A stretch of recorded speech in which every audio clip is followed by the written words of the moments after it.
मैं आपको दावे के साथ कर सकता हूं, लिख के दे सकता हूं, आज की तारीख में इसके 110 आप बता रहे हैं, मैं कह रहा हूं 100 करोड़ मतदाता, उन 100 करोड़ मतदाताओं में से 90 करोड़ मतदाता नहीं चाहते कि ईवीएम से चुनाव हो। अगर नहीं दिखता है तो साफ है कि वो संवैधानिक जो ड्यूटी है उनकी, उसे नहीं निभा रहे, संविधान के विरुद्ध काम कर रहे हैं और तानाशाही पूर्ण जो रवैया वो अपना रहे हैं। देश की जनता की बात सुननी पड़ेगी इलेक्शन कमीशन को।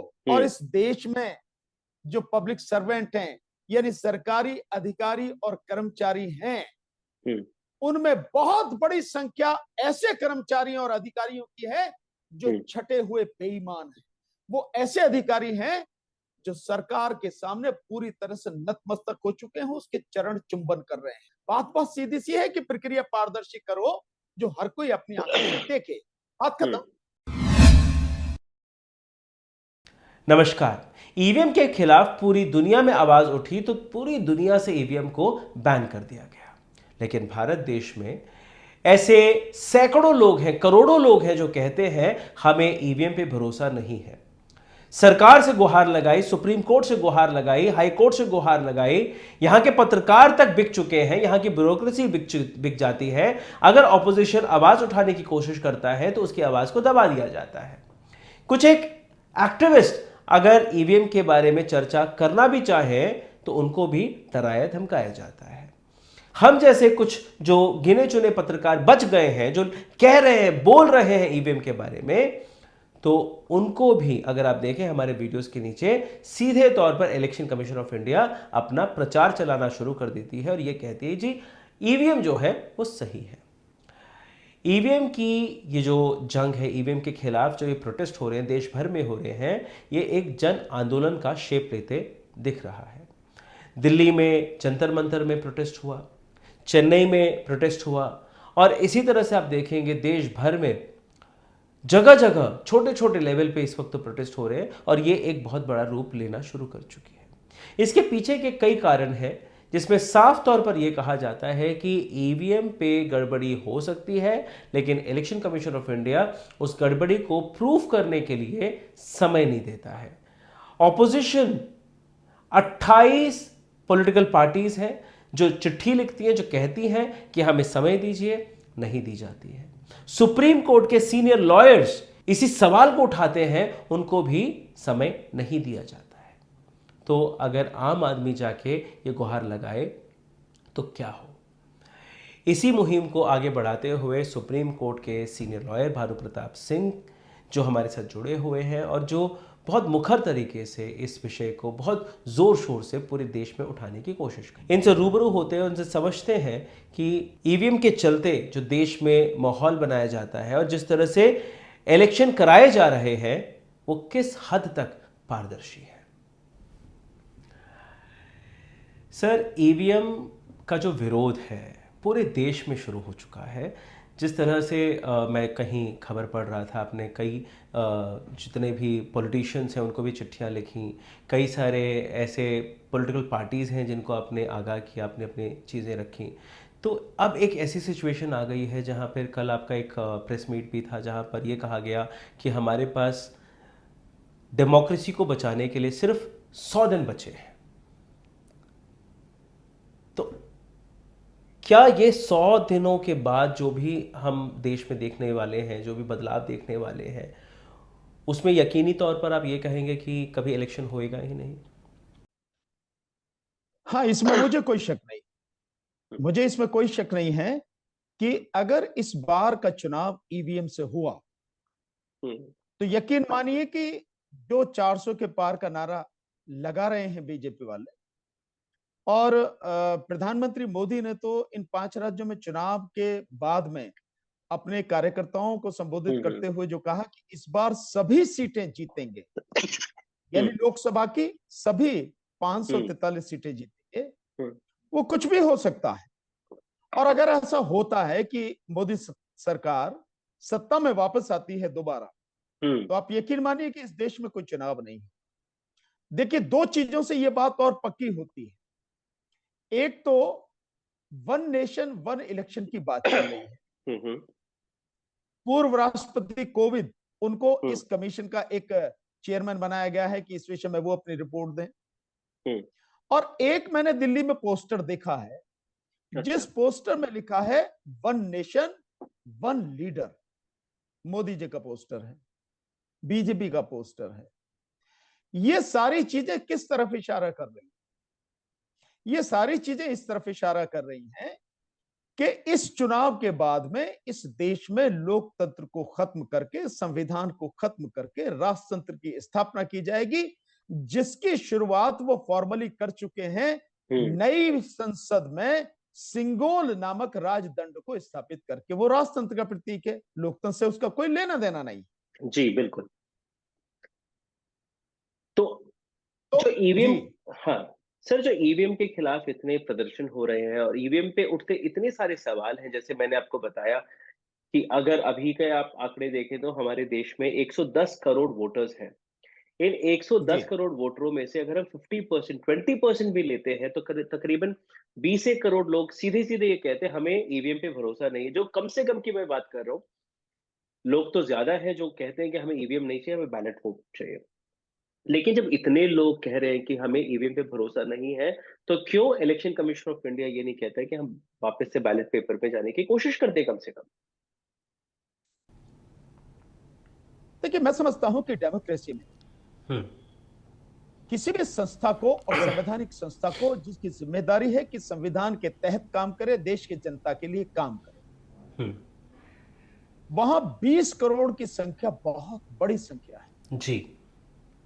हमारे सामने उदाहरण है जर्मनी का। वहां मात्र दो लोगों ने यह सवाल उठाया कि ईवीएम में पारदर्शिता नहीं है। सुप्रीम कोर्ट में मुकदमा डाला, बहस हुई, ईवीएम को बंद कर दिया गया। तो यहां जब 20 करोड़ लोग आवाज उठा रहे हैं, तो किसी भी संवैधानिक संस्था को, और वो संवैधानिक संस्था कौन सी है? चुनाव आयोग।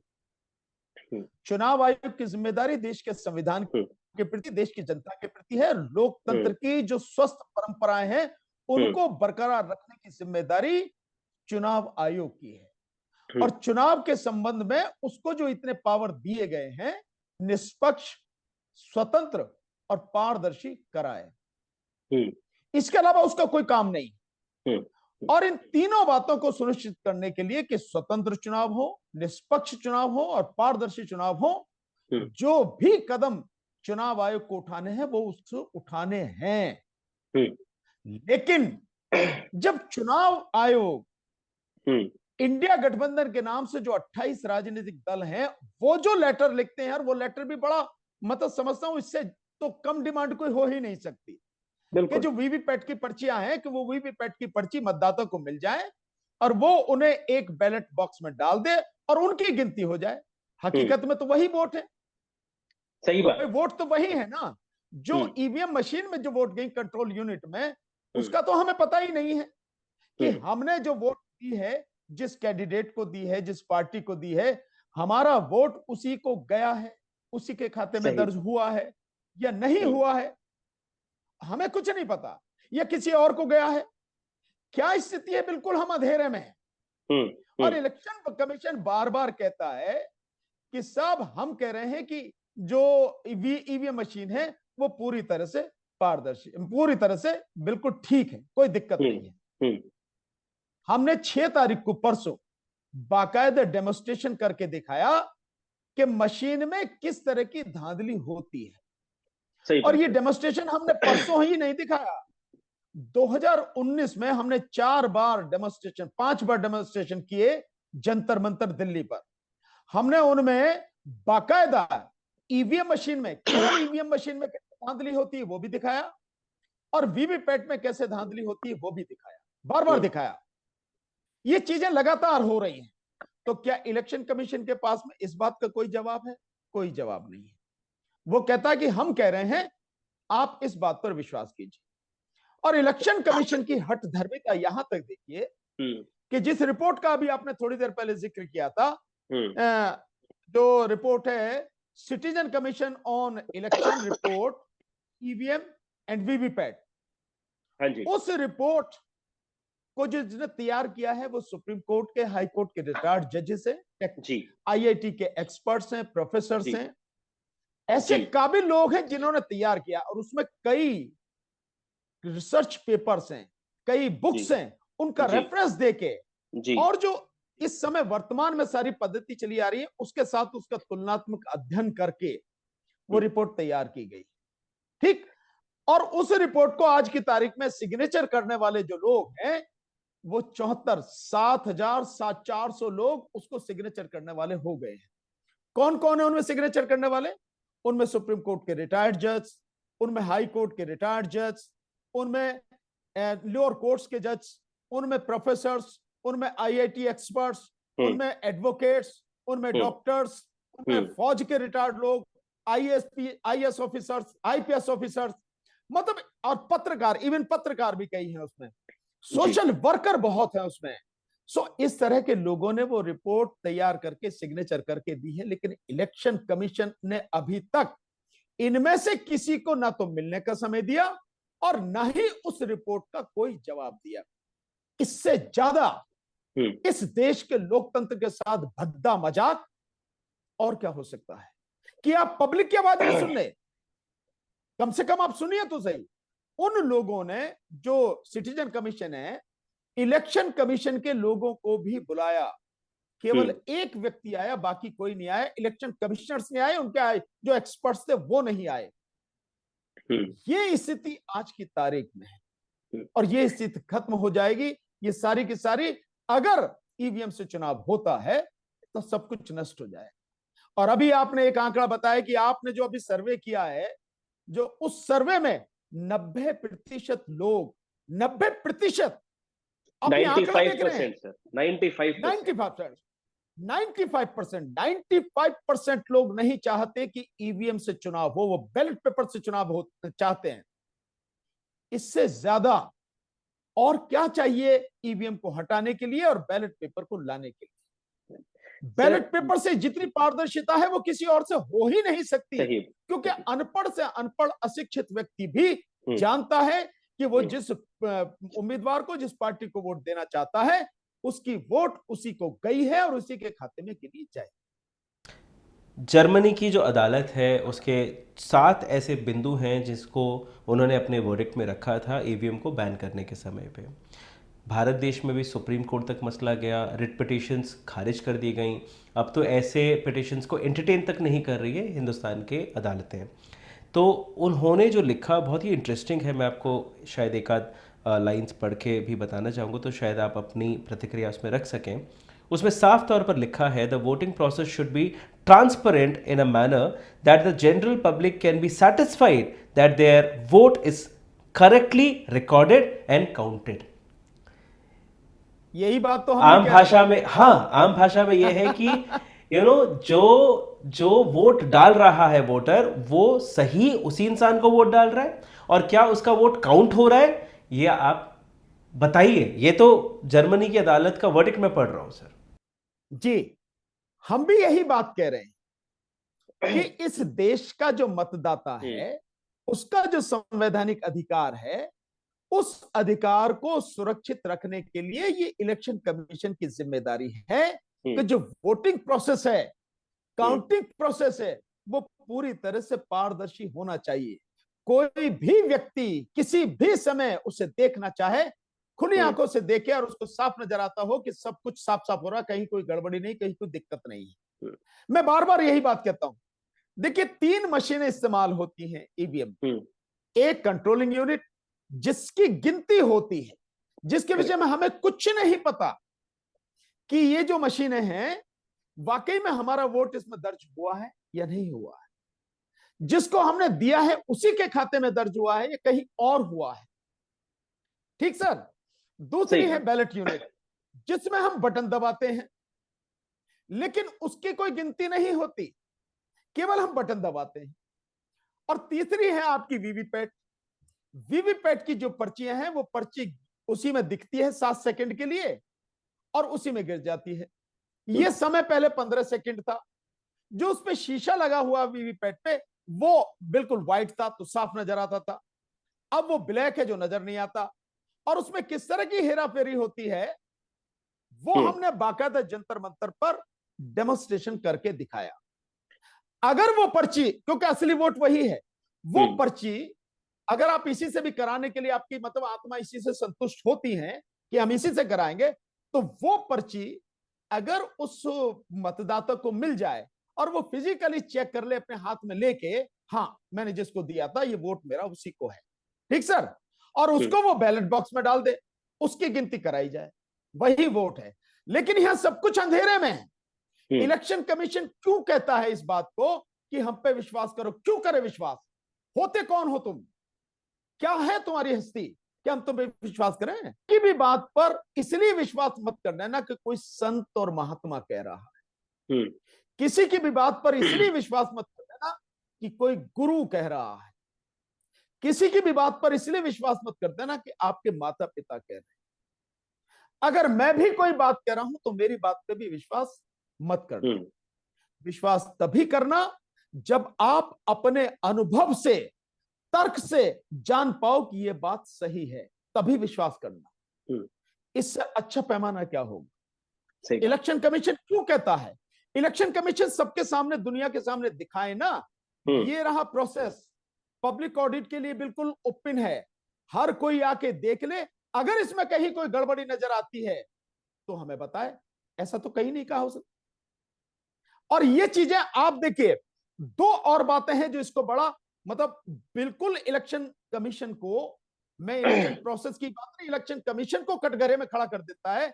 एक 18,94,205 ईवीएम गायब है, इलेक्शन कमीशन इसका जवाब नहीं दे रहा, जिसके लिए बॉम्बे हाईकोर्ट में मुकदमा पड़ा हुआ है आरटीआई एक्टिविस्ट मनोरंजन राय द्वारा। दूसरा अभी लेटेस्ट जो रिपोर्ट आई, और वो भी इलेक्शन कमीशन का लेटर है, वो लेटर शायद 20 या 22 जनवरी 2022 को इलेक्शन कमीशन ने इन 3 कंपनियों को लिखा जिनसे 2018 में उसने वीवीपैट मशीनें ली, 17.5 लाख वीवीपैट मशीनें ली। ईसीआई कंपनी जो हैदराबाद की ईसीआईएल, उसको लिखा कि 4 लाख जो मशीन है आपकी खराब है। बीईएल वहां को लिखा बेंगलोर को कि आपकी 1,85,000 वीवीपैट मशीनें खराब है। और बीएल पंचकुला को लिखा कि आपकी 65,000 मशीनें खराब है। ये इलेक्शन कमीशन का लेटर है, तो तकरीबन किसी और का नहीं है। तकरीबन 6.5 लाख मशीनें खराब है और हम इलेक्शन पे लेके जा रहे हैं उसको। 17.5 लाख मशीनों में से 6.5 लाख वीवीपैट मशीनें खराब हैं, और आप कह रहे हैं कि इलेक्शन फेयर हो रहा है। इतनी देर में तो इलेक्शन कमीशन की अगर नैतिकता जरा सी भी बची है तो उसी इस्तीफा देके छोड़ देना चाहिए कि मेरी गलती है, मैं इलेक्शन साफ सुथरा नहीं कर पाए, फेयर नहीं कर पाए। ये तो इलेक्शन कमीशन का लेटर, और इलेक्शन कमीशन कहता है कि हम विश्वास करें, पूरा देश उस पर विश्वास करे। क्यों करे विश्वास? इलेक्शन कमीशन एक चीज और सामने रखता है, बार बार रखता है कि सुप्रीम कोर्ट ने हमें क्लीन चिट दे दी है, हाई कोर्ट ने हमारे को क्लीन चिट दे दी है, तो आपको तो यकीन करना ही है। तो सुप्रीम कोर्ट और हाई कोर्ट भी क्या इलेक्शन कमीशन ऑफ इंडिया या फिर सरकार के दबाव में काम कर रहे हैं? हो सकता है कि सरकार के दबाव में कर रहे हो, क्योंकि जिस तरह के अब तक के जितने भी निर्णय आए हैं सुप्रीम कोर्ट से, विशेषकर ईवीएम को लेके, हालांकि बहुत अच्छे और भी मसले हैं, जैसे पेगासस का मसला है, जैसे बाबरी मस्जिद का मसला है, जैसे राफेल का मसला है, और जैसे इस समय इलेक्टोरल बॉन्ड का मसला अटका हुआ है, जैसे आप जैसे आप महाराष्ट्र गवर्नमेंट का मसला देख रहे हैं, जैसे आपने अनुच्छेद 370 का मसला देखा। ये बहुत से ऐसे हैं जिनसे सुप्रीम कोर्ट खुद सवालों के घेरे में है। हमें नहीं पता कि सुप्रीम कोर्ट सरकार के दबाव में है या नहीं है, लेकिन ये वो सारी चीजें हैं जिनसे इस बात का संदेह होता है कि सुप्रीम कोर्ट कहीं ना कहीं सवालों के घेरे में, न्याय नहीं हुआ है इन सब में। और सुप्रीम कोर्ट ने जितनी भी पिटीशन आई ईवीएम की, सारी डिसमिस की। इस समय एक पिटीशन जो अब तक की सबसे बेहतरीन पिटीशन है एडीआर की, वो पड़ी हुई है, जिसमें तमाम सबूत दिए हुए हैं, तमाम डाटा दिया हुआ है, तमाम तथ्य दिए हुए हैं। क्यों नहीं डिसाइड करता है सुप्रीम कोर्ट उसको? क्यों लिंगर ऑन करता है? क्या मसला है? क्या मतलब उसको डिसाइड करेगा 2024 के चुनाव के बाद? क्या सुप्रीम कोर्ट की ड्यूटी नहीं है? और जब जनता, इतनी बड़ी संख्या में जनता सवाल उठाई है, आप 20 करोड़ की बात कर रहे हैं, मैं आपको दावे के साथ कह सकता हूं, लिख के दे सकता हूं, आज की तारीख में इसके 110 आप बता रहे हैं, मैं कह रहा हूं 100 करोड़ मतदाता, उन 100 करोड़ मतदाताओं में से 90 करोड़ मतदाता नहीं चाहते कि ईवीएम से चुनाव हो। सुप्रीम कोर्ट को दिखता नहीं है ये सब कुछ, इलेक्शन कमीशन को दिखता नहीं है। अगर नहीं दिखता है तो साफ है कि वो संवैधानिक जो ड्यूटी है उनकी, उसे नहीं निभा रहे, संविधान के विरुद्ध काम कर रहे हैं और तानाशाही पूर्ण जो रवैया वो अपना रहे हैं। लेकिन ये भूल रहे हैं, अगर देश की जनता खड़ी हो गई तो देश की जनता के सामने कोई नहीं टिकता है। जनता ही सर्वोपरि है।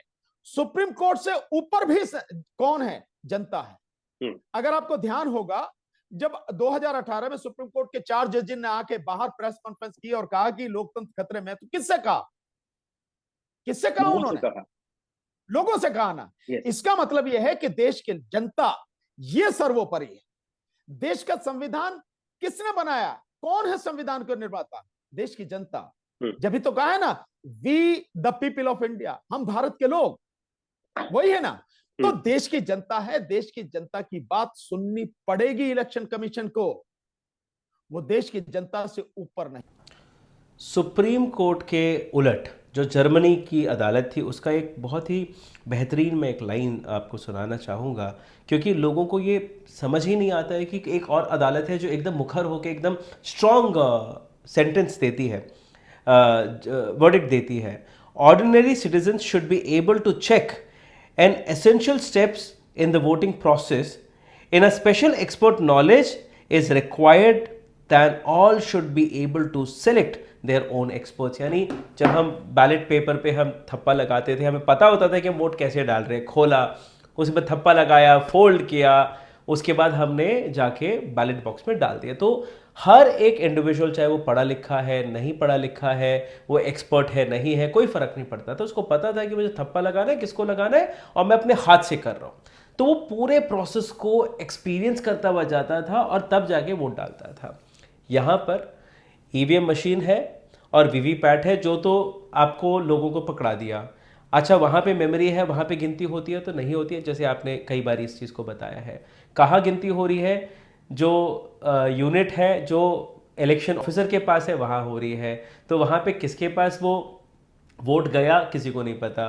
तो डिकोड करने के लिए हमें एक्सपर्ट चाहिए, फिर मशीन चाहिए जो उस पर गिनती कहाँ हो रही है वो देखें। तो ऐसा ही ये भी होता था, जब वो गिनती हुआ करती थी तब चारों तरफ जो एजेंट्स होते थे पार्टीज़ के, वो खड़े रहते थे और सबको दिखाया जाता था, देखिए ये फलानी पार्टी को वोट दिया गया है, आप संतुष्ट हैं? हाँ ठीक है, अब डब्बे में डाल दिया। अब यहाँ पे तो वो प्रोसेस होता ही नहीं है। जब आप ये चीज़ कर ही नहीं सकते तो आप ईवीएम को ला नहीं सकते, ये जर्मनी की अदालत ने कहा। तो वही चीज़ यहाँ पे भी इम्प्लीमेंट होती है। तो यहाँ की जो सुप्रीम कोर्ट है, यहाँ की जो अदालतें हैं, क्या उनको ऐसे वर्डिक्ट को सामने लेके, इन सवालों को एक एग्जाम्पल की तरह लेके इस पे बोलना नहीं चाहिए था सर? निश्चित रूप से यही जिम्मेदारी है, कोर्ट की यही जिम्मेदारी है। केवल जर्मनी नहीं, दुनिया भर में कहीं भी जो हम रेफरेंस लेते हैं, कोई भी किसी भी मुकदमे को तय करते हुए, किसी भी बात को हम डिसाइड करते हुए, क्योंकि सुप्रीम कोर्ट तो सबसे बड़ी कोर्ट है और उसका हर वर्डिक्ट देश के हर कोने पर, हर व्यक्ति पर लागू होता है। तो ये उसकी जिम्मेदारी है, ये उसकी जिम्मेदारी है कि दुनिया भर से रेफरेंस लेके कोई एक सब्जेक्ट, कोई विषय उनके सामने है, उसको पूरी तरह से क्लियर करें, उसको पूरी तरह से जस्टिफाई करें कि ये चीज इस तरह से ठीक है। जो जजमेंट दिखाए जाते हैं कोर्ट में आर्गुमेंट के दौरान, वो इसीलिए तो दिखाए जाते हैं कि देखिए ये बात यहां कही गई है। जो बड़े बड़े ऑथर्स हैं, उनकी जो किताबें हैं, उनको जो रेफरेंस के रूप में पेश किया जाता है, वो इसीलिए तो किया जाता है कि उस ऑथर ने इस विषय पे ये बात कही है, इसीलिए तो कहा जाता है। मैं जर्मन की अदालत को, उसकी सुप्रीम कोर्ट को, उन जजेस को थैंक्स करना चाहता हूं, उनको नमन करना चाहता हूं कि उन्होंने अपने देश में इस चुनावी प्रक्रिया को खत्म करने के लिए और पारदर्शिता पूरी तरह से लाने के लिए वाकई में बहुत बेहतरीन जजमेंट दिया। जी, हमारी कोर्टों के लिए तो इतना ही काफी है। अब मजेदार बात देखिए आप, मैं ये सवाल बार बार पूछता हूं, आपके चैनल के माध्यम से भी पूछता हूं, जिस प्रोसेस से हम ये चुनाव कर रहे हैं, वोट डाल रहे हैं, आप देखिए कितनी मजेदार बात है। इस देश के सुप्रीम कोर्ट के तमाम जजेस, इस देश की तमाम हाई कोर्टों के सभी जजेस, इस देश के डिस्ट्रिक्ट कोर्ट जो हैं उनके तमाम डिस्ट्रिक्ट जज, एडिशनल डिस्ट्रिक्ट जज, सिविल जज, मजिस्ट्रेट, इस देश में जितने आईएएस ऑफिसर हैं, चाहे वो सेक्रेटरी हो, एडिशनल सेक्रेटरी हो, स्पेशल सेक्रेटरी हो, जॉइंट सेक्रेटरी हो, डायरेक्टर हो, कमिश्नर हो, कलेक्टर हो, एडीएम हो, एसडीएम हो, तहसीलदार हो, नायब तहसीलदार, सारे के सारे, और ठीक इसी तरह से पुलिस विभाग के टॉप लेवल से लेके जो आईपीएस ऑफिसर हैं, जो सारे के सारे आईपीएस ऑफिसर, चाहे डीजीपी हो, चाहे एडिशनल डीजीपी हो, स्पेशल डीजीपी हो, आईजी हो, डीआईजी हो, कमिश्नर हो, एसएसपी हो, एसपी हो, एएसपी हो, डीएसपी हो, इंस्पेक्टर हो, एसएचओ, और क्लास 1 ऑफिसर हर विभाग में, जितने भी विभाग है, क्लास 1 ऑफिसर, क्लास 2 ऑफिसर, साथ में इस देश में जितने भी प्रोफेसर हैं, जितने भी इस देश में डॉक्टर्स हैं, एडवोकेट्स हैं, जितने भी सोशल वर्कर हैं, जितने भी पीएचडी किए हुए लोग हैं, ग्रेजुएट हैं, पढ़े लिखे लोग हैं, इनमें से कोई जानता है कि ईवीएम की टेक्निक क्या है और ईवीएम की टेक्निक किस तरह से इस्तेमाल होती है, क्या क्या है उसका तरीका, वो किस तरह से काम करती है, कोई जानता है? आप हैरान होंगे कि इनमें से एक्सेप्ट सॉफ्टवेयर इंजीनियर बाकी कोई नहीं जानता कि ये तकनीक क्या है और कैसे ये काम करती है। जब ये पढ़े लिखे नहीं जानते तो इस देश में जो आधी आबादी अनपढ़ है, और जिन लोगों को सामने रख के जर्मन की कोर्ट ने कहा कि साधारण से साधारण व्यक्ति भी इस बात को निश्चित करे कि जो वोट दे रहा है वो प्रोसेस पूरी तरह से पारदर्शी है, उसमें कहीं कोई भी छुपाव नहीं है। ये सारी की सारी चीजें इस देश में हैं, हो रही हैं, और एक मजेदार बात, हम सभी लोग अंधे होकर, जिस देश में 99% से ज्यादा मतदाता नहीं जानता कि जो प्रोसेस इस्तेमाल होता है वो कैसे, जो हो रहा है वो कैसे काम करता है, हम सारे के सारे लोग अंधे होकर लगातार वोट डालते जा रहे हैं, सवाल नहीं उठाते, और इलेक्शन कमीशन एक तानाशाह की तरह काम कर रहा है, हुक्म देने की कोशिश कर रहा है कि जो हम कह रहे हैं वो सही है, आप उसको मानिए। और इलेक्शन कमीशन की हठधर्मिता देखिए आप, सरकार के हाथ का वो किस तरह से खिलौना है, ये देखिए। अभी ये आप मेरा वीडियो बना रहे हैं, ये वीडियो आप डालेंगे, ईवीएम से संबंधित है, नीचे इलेक्शन कमीशन का वो आ जाएगा कि ईवीएम के विषय में ये बिल्कुल नीचे, और हर वीडियो पे डाला जा रहा है। क्या है इसका मतलब? क्यों बता रहा है वो, क्यों दिखा रहा है हमें? तकरीबन हमने इस विषय में कुछ 10-15 वीडियोस डाले हैं, और हमारे हर एक वीडियो में, जैसे आप बता रहे हैं, इलेक्शन कमीशन ऑफ इंडिया अपनी तर्क रखना चाहता है, नीचे एक मैसेज आ जाता है। आप बताइए कि इलेक्शन कमीशन ऑफ इंडिया के इससे क्या लेना था? इलेक्शन कमीशन ऑफ इंडिया को चाहिए कि जो सवाल देश की जनता खड़ी कर रही है उन सवालों का जवाब दे, बिल्कुल साफ सुथरे तरीके से, जिसे हर कोई अपनी आंखों से देख के संतुष्ट हो सके कि ये चीज इस तरह से सही है और ये चीज इस तरह से गलत है, बजाय ये जो क्लेमर चला रहा है कि भाई ईवीएम बिल्कुल पूरी तरह से सही है। इस बात के लिए इस वीडियो को मैं बहुत ही एक और लाइन से ख़त्म करना चाहूँगा, जहाँ पर जर्मनी की अदालत का एक और कहना ये है कि आप जो फ्री एंड फेयर इलेक्शन की बात करते हैं, यानी an election process should not only be free and fair but also be seen as free and fair, यानी हाँ, यानी आप जो फ्री एंड फेयर इलेक्शन कराने की जो बात कर रहे हैं, ये एक इंसान महसूस करे कि हाँ सारी चीज़ें पारदर्शी है, सच्ची है, जिसको मैंने वोट डाला वो सही डाला, और जैसे मैं डाल रहा हूँ सही जा रहा है, जिसको मैं वोट डाल रहा हूँ और वो जा ही रहा है। अगर ये पारदर्शिता नहीं है तो ईवीएम सही नहीं है, ये वहाँ की अदालत ने कहा, और यहाँ की अदालत शायद ऐसे वर्डिक्ट्स दे, और बाकी जो देश हैं, जो 1-2 और देश बचे हैं, मेरे ख्याल से पूरी दुनिया में 4 ही देश हैं ऐसे जो ईवीएम से अपना इलेक्शन करा रहे हैं, जिसमें भारत एक और है, तो शायद इन चारों देशों के जो कोर्ट्स हैं, वहाँ के जो पॉलिटिशियंस हैं वो भी इस चीज़ को जल्दी समझेंगे कि ईवीएम एक सही रास्ता नहीं है। किसी भी देश और स्पेशली दुनिया की सबसे बड़ी डेमोक्रेसी जिसको कहा जाता है भारत, और यहाँ पर जब ऐसे इतने लोगों को अनसुना किया जा रहा है, इतने सारे एडवोकेट्स आप लोग मुहिम छेड़े हैं, जगह जगह प्रोटेस्ट कर रहे हैं, अगर आपको अनदेखा किया जा रहा है, पत्रकार लिख रहे हैं, हम रेगुलरली इसके ऊपर बात करे जा रहे हैं, ऐसी तमाम चीज़ें हैं जो शायद सरकार से आगे बढ़कर सुप्रीम कोर्ट और इलेक्शन कमीशन ऑफ इंडिया को आगे आकर संज्ञान लेकर इस पे जो कार्रवाई करनी चाहिए थी वो शायद आज तक नहीं करी। और कहीं ना कहीं हमें ये समझ में आता है कि जैसे आपने कहा, एक तानाशाही सरकार, और तानाशाही सरकार की एक और कठपुतली जो कि इलेक्शन कमीशन है वो काम कर रहा है। और आपकी जो कोशिश है लोगों को जागरूक करने की बनी रहे। जिस तरह से मैं कई जगहों पे आपके बारे में पढ़ रहा हूँ तो ये भी कहा गया है, सुन रहा हूँ कि आप जगह जगह इस जो प्रेजेंटेशन है इसको करने वाले हैं, जिले जिले आप जाने वाले हैं। 13 तारीख को भी कुछ ऐसा ही एक प्रोटेस्ट ऑर्गेनाइज किया गया है। तो मैं चाहूँगा लोग जाएं, ऐसे चाहे आप जिस भी शहर में है, जब तक एक ये जन आंदोलन का रूप नहीं लेता है, जब लोगों तक ये बात नहीं पहुंचती है, तो सरकार शायद ऐसे ही अंधी और बहरी बनी रहेगी। तो उनके कानों में भोंपू बजाने की ज़रूरत है, और जिसका काम आप सब लोग कर रहे हैं। और इसके लिए मैं आपको बहुत तहे दिल से धन्यवाद कहना चाहता हूँ, बिकॉज आने वाली जो पीढ़ियाँ हैं उनके लिए हम एक अच्छी डेमोक्रेसी, एक अच्छा देश छोड़ के जाना चाहते हैं। उसी की मुहिम में हम सब लगे हुए हैं। इससे किसी का कोई फ़ायदा होने नहीं वाला है कि हम बस अनसुना कर दें और इलेक्शन कमीशन जो है अपनी मनमानी करता रहे, और हम ये सोचें कि हमने जिसको वोट दिया वो हार गए, कोई बात नहीं, अगली बार हम कोशिश कर लेंगे। अगली बार तो कभी आएगा नहीं, जैसे आपने कहा। सर आपका देखिए, ये बात बिल्कुल इस तरह से है जो आपने कही है कि न्याय के विषय में ये कहा जाता है कि न्याय केवल होना ही नहीं चाहिए, बल्कि होते हुए दिखना भी चाहिए। जी जी यही बात आपने कही है। यहां ऐसा कुछ भी नहीं, हम्म, किसी भी तरह से नहीं।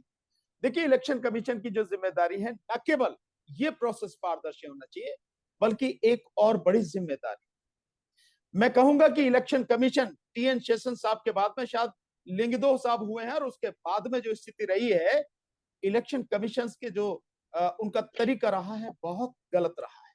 वो देश के प्रति गद्दारी, में शब्द इस्तेमाल करूंगा कि वो गद्दारी रही। न केवल प्रोसेस साफ सुथरा होना चाहिए और फेयर होना चाहिए, ट्रांसपेरेंट होना चाहिए, बल्कि ये भी निश्चित करना इलेक्शन कमीशन की जिम्मेदारी है कि जो भी व्यक्ति इस देश में 18 वर्ष का हो चुका है और 18 साल और उससे ज्यादा का है, उसका वोट इलेक्टोरल रोल में होना चाहिए, वोटर लिस्ट में होना चाहिए। ये इलेक्शन कमीशन की जिम्मेदारी है, वो बच नहीं सकता।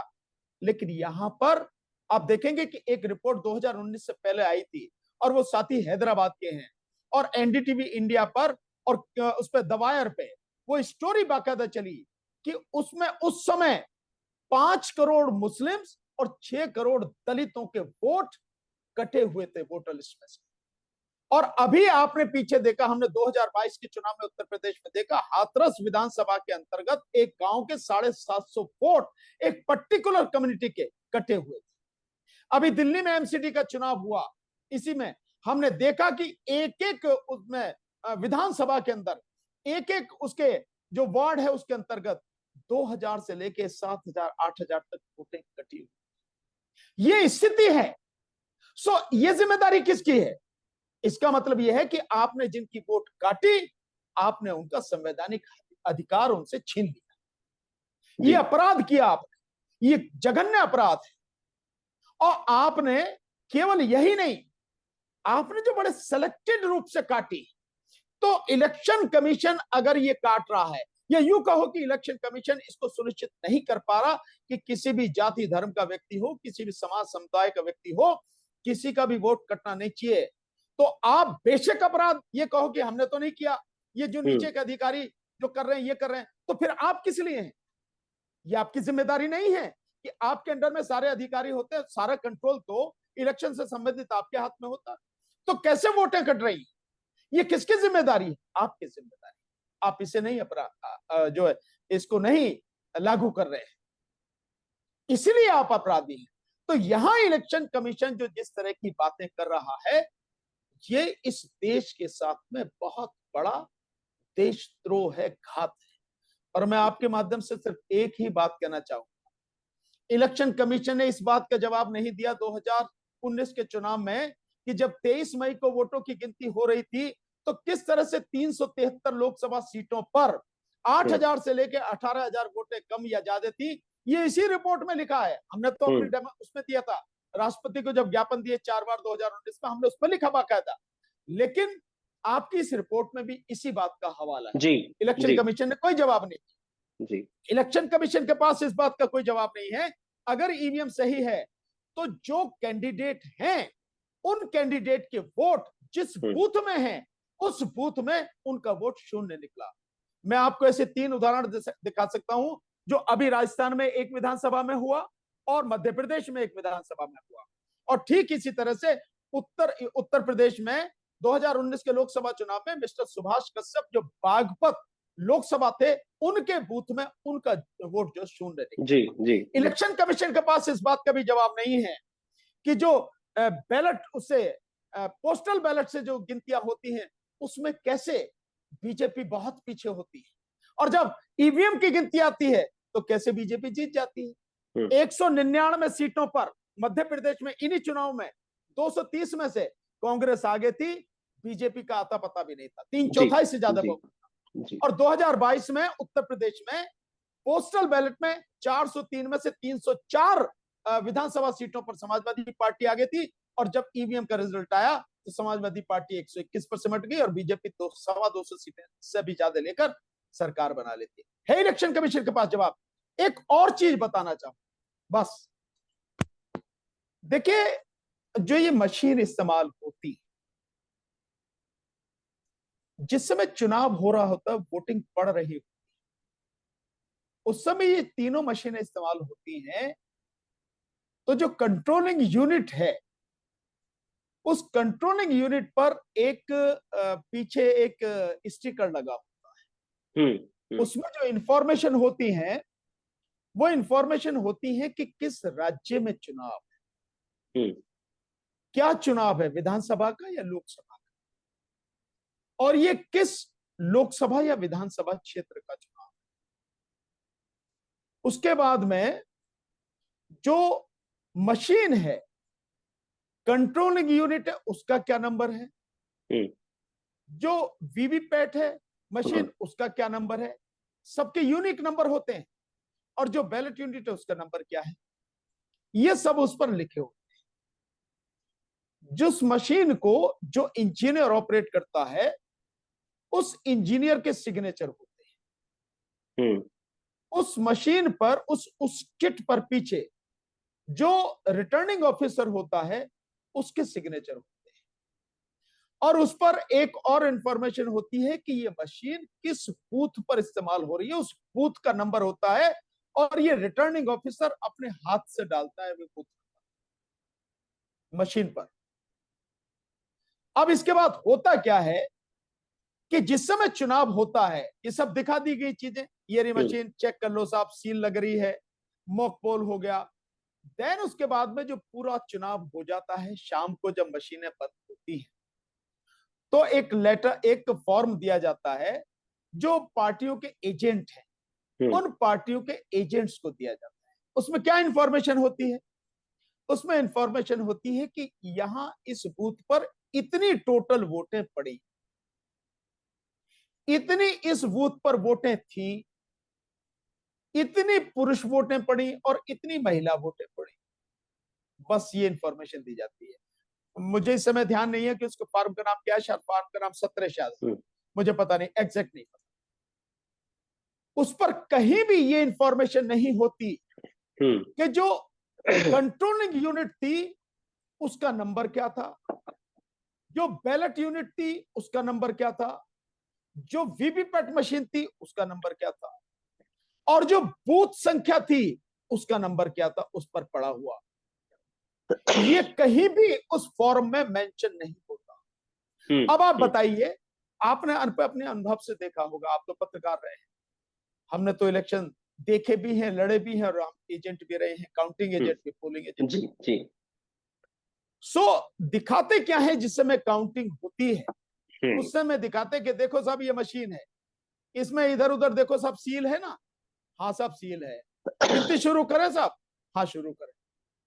क्या इस बात की कंफर्मेशन की जाती है कि भाई ये जो ये वही मशीन जिस मशीन समय है। हमने ये सील की थी, आप देखिए कि जो हमने सील की थी मशीन के जो इंफॉर्मेशन आपको दी थी, आपके पास फॉर्म होगा, उससे मिलान कीजिए कि ये वही मशीन है जो हमने सील की थी। कहीं उसके विषय में बताया जाता, कहीं नहीं बताया नहीं। जाता। मतलब इस कदर अंधेरे में रखा जाता है और इस कदर लोगों को मूर्ख समझ के शासन प्रशासन सरकार की मतलब उसके सामने नतमस्तक होके उसके लिए काम करता है जो उसका काम नहीं। शासन प्रशासन को तो निष्पक्ष होना चाहिए ना, कोई हम्म, जीते कोई हारे उससे क्या फर्क पड़ता है, हम्म, लेकिन बेईमानी यहां इस कदर होती है। एक तो ये स्थिति है हम्म। जिसको हर किसी को जानने और समझने की इसमें जरूरत। इसमें एक छोटी सी चीज़ मैं और जोड़ना चाहूँगा सर। मध्य जी प्रदेश के जब इलेक्शन हुए थे, यानी एक पूरे महीने हमने इलेक्शंस देखे। तेलंगाना से पहले राजस्थान में आखिरी इलेक्शन हुआ था मेरे ख्याल से, कुछ 23 तारीख को, या फिर ऐसे कुछ, मैं डेट भूल रहा हूँ। तो जब ये जो आप फॉर्म बता रहे हैं, इसी फॉर्म में एक चीज़ और लिखी जाती है कि बैटरी परसेंटेज क्या बचा है। तो एग्जैक्टली 76 या फिर 75% ऐसे कई मशीनों में इतना ही था, 70 से लेके 75 के बीच में बैटरी परसेंटेज होता है। जी जब ये मशीनें खोली जाती हैं काउंटिंग वाले दिन, जी उसमें वो 100% दिखती है और 99% दिखती है। कैसे कैसे दिखती हैं, इन सब चीजों से बिल्कुल साफ नहीं, और ये आम जनता के सामने है। अब ये सारी चीजें कोई छुपा हुआ नहीं है। जी, अब जी। इनसे समझ में नहीं आता कि बेईमानी, और इलेक्शन कमीशन इस बेईमानी को कराने में पूरी तरह से शामिल है। हम्म, अब एक चीज और मैं कहना चाहूंगा, इलेक्शन कमीशन चाहता है कि हम उसकी बात पर विश्वास करें। हम्म। वो इलेक्शन कमीशन जो आज की तारीख में अपनी विश्वसनीयता को पूरी तरह से खो चुका है, खत्म हो चुकी है उसकी विश्वसनीयता। जी। और इलेक्शन कमीशन इस देश में सरकार के मातहत काम करना शुरू कर चुका है। हम्म, वो इलेक्शन कमीशन जो पब्लिक सर्वेंट है, और हम्म, इस देश में जो पब्लिक सर्वेंट हैं यानी सरकारी अधिकारी और कर्मचारी हैं, हम्म, उनमें बहुत बड़ी संख्या ऐसे कर्मचारियों और अधिकारियों की है जो हम्म, छटे हुए बेईमान हैं, जो छटे हुए भ्रष्ट हैं और अपनी नौकरी बचाने के लिए सरकार के इशारे पर कुछ भी कर सकते हैं, किसी की भी गर्दन काट सकते हैं। वो ऐसे अधिकारी हैं जो सरकार के सामने पूरी तरह से नतमस्तक हो चुके हैं, उसके चरण चुंबन कर रहे हैं। ऐसी स्थिति में इलेक्शन कमीशन हमसे चाहता है, पब्लिक से चाहता है कि उस पर विश्वास करा जाए। क्यों विश्वास किया जाए? विश्वास की कोई बात ही नहीं। बात बहुत सीधी सी है कि प्रक्रिया पारदर्शी करो, जो हर कोई अपनी आंखों से देखे, बात हम्म। खत्म। और वो अनुभव कर सके कि सही है। Exactly exactly. वो ना राइट। मेरी बात माने ना आपकी बात माने ना किसी की माने, वो अपनी आंखों से देख के ये सुनिश्चित कर सके कि सब कुछ बिल्कुल पारदर्शी। बस सर, आपने इस विषय में इतना समय दिया और बहुत साफ तौर पर लोगों को समझा रहे हैं, और हर माध्यम से आप समझा रहे हैं। और एक अच्छी बात यह है कि इस तरह के जो वीडियोस हैं वो बहुत लोग देख भी रहे हैं और शायद जागरूक भी हो रहे हैं। इस कड़ी में हम चाहेंगे कि आपसे हम एक और बार रूबरू हों और एडीआर की जो रिपोर्ट है जिसके विषय में हम और गहराई से बात करें, तो एक दो दिन के बाद हम उस पर भी बात करेंगे। और उसी तरह से जो, जब हम अभी आज हमने एक रिपोर्ट के बारे में बात करी, जर्मनी के जो जो वहाँ से वर्डिक्ट आया उसके बारे में बात करी, तो एडीआर के जो रिपोर्ट है उसके बारे में बात करना बेहद ज़रूरी है। क्योंकि जब भी कभी वर्डिक्ट आता है सुप्रीम कोर्ट से इसके बारे में, तो कम से कम लोगों को पता तो हो कि एडीआर की रिपोर्ट में लिखा क्या गया था और क्या दर्शाने की कोशिश करी गई थी।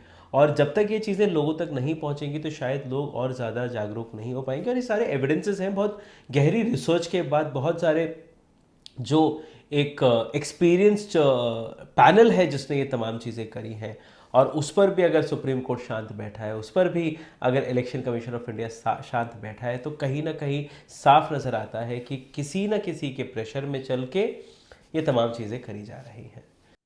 Thank you so much sir. आप कभी भी राहुल जी कभी भी चाहें मैं अवेलेबल रहूंगा। बस जरूर इतना ही कहूंगा कि मोस्टली समय मिलेगा रात को ही, क्योंकि जरूर बहुत सर, ज्यादा मीटिंग जरूर भाग सर, दौड़ है। जरूर सर, तो जरूर मैं सर। कभी भी रहूंगा। आपने मुझे इस काबिल समझा, उसके लिए आपका बहुत बहुत थैंक आभार। यू, थैंक यू, थैंक आपको, यू सो आपकी मच सर। पूरी टीम को thank you so much. Thank you so much sir, thank you.